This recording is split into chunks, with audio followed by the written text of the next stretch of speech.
Hi friends, அப்போ நம்ம சிந்து பைரவி பார்க்க போகிற சிந்து பைரவியில் நம்ம சிவா ஒரு பக்கம் விலை பேசுகிறாங்களாமா. யார் நம்ம ஸ்னேகாவும் ஸ்னேகாவோட அப்பாவும் நின்றுக்கிட்டு, ஸ்னேகா எங்கே வேணா போ, என்ன வேணா பண்ணு, ஆனால் நான் உன் கூட தான் வாழுவேன் அப்படிங்குது. ஐயா இது ஒரு அரக்கிருக்கு போல் அப்படின்னு நினச்சி திரும்பி பார்த்தா அவங்க அப்பா அதுக்கும் மேலே ஆர்கே ஹாஸ்பிட்டலுங்கிறத சிவா ஹாஸ்பிட்டல்னு மாத்திரையும் உனக்காக மொத்த சொத்தையும் தரேன்னு சொல்லிட்டு இருக்கும் போதே அவங்க அம்மாவோட ரியாக்ஷனை பார்க்கணுமே. கண்ணா லட்டு தின்ன ஆசையா, மொத்த சொத்தையும் தரேன்னு சொன்னேன், கண்ணா 2ஆம் லட்டு தின்ன ஆசையா அப்படின்னு சொல்லிட்டு இவங்க ரொம்ப யோசிக்கிறாங்க.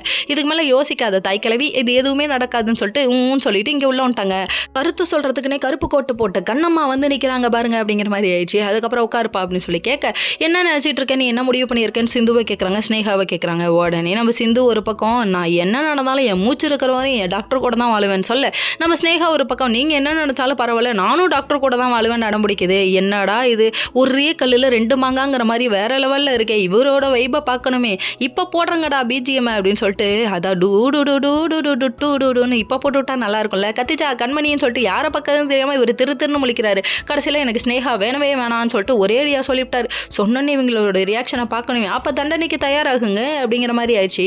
இங்கே இந்த கூத்து நடந்தாலும் நம்ம தம்பி ஆறுமுகம் பயங்கரமாக கரெக்ட் பண்ணுறான்னு பார்க்குறீங்களா. ஐஸ்கிரீம் பார்லரில் போய் உட்காந்துக்கிட்டு தண்ணி தாகமாக இருக்கு, அதனால ஐஸ்கிரீம் சாப்பிட வந்தேன், இங்கே வான்னு சொல்கிறாங்க. அதுக்கப்புறம் குல்ஃபின்னு சொல்கிறாரு. யாருன்னு சொல்லி பார்த்தா பொண்டாட்டிங்க, எனக்கு குல்ஃபிலாம் வேணாம் நீயே சாப்பிடுன்னு சொல்கிறாங்க. அதுக்குன்னு வேணான்னு சொன்னதுக்காக இன்னொரு தடவை கேட்காம 2ஐயும் வச்சுக்கிட்டு வெளுத்து கட்டுறாரு. இதை பார்த்தோன்னே வெறுப்பாகிறாங்க நம்ம பைரவி. இவன் ஏன் இப்படி பண்ணுறான்னு தெரியாமல் முழிக்கிறாங்க. Okay friends.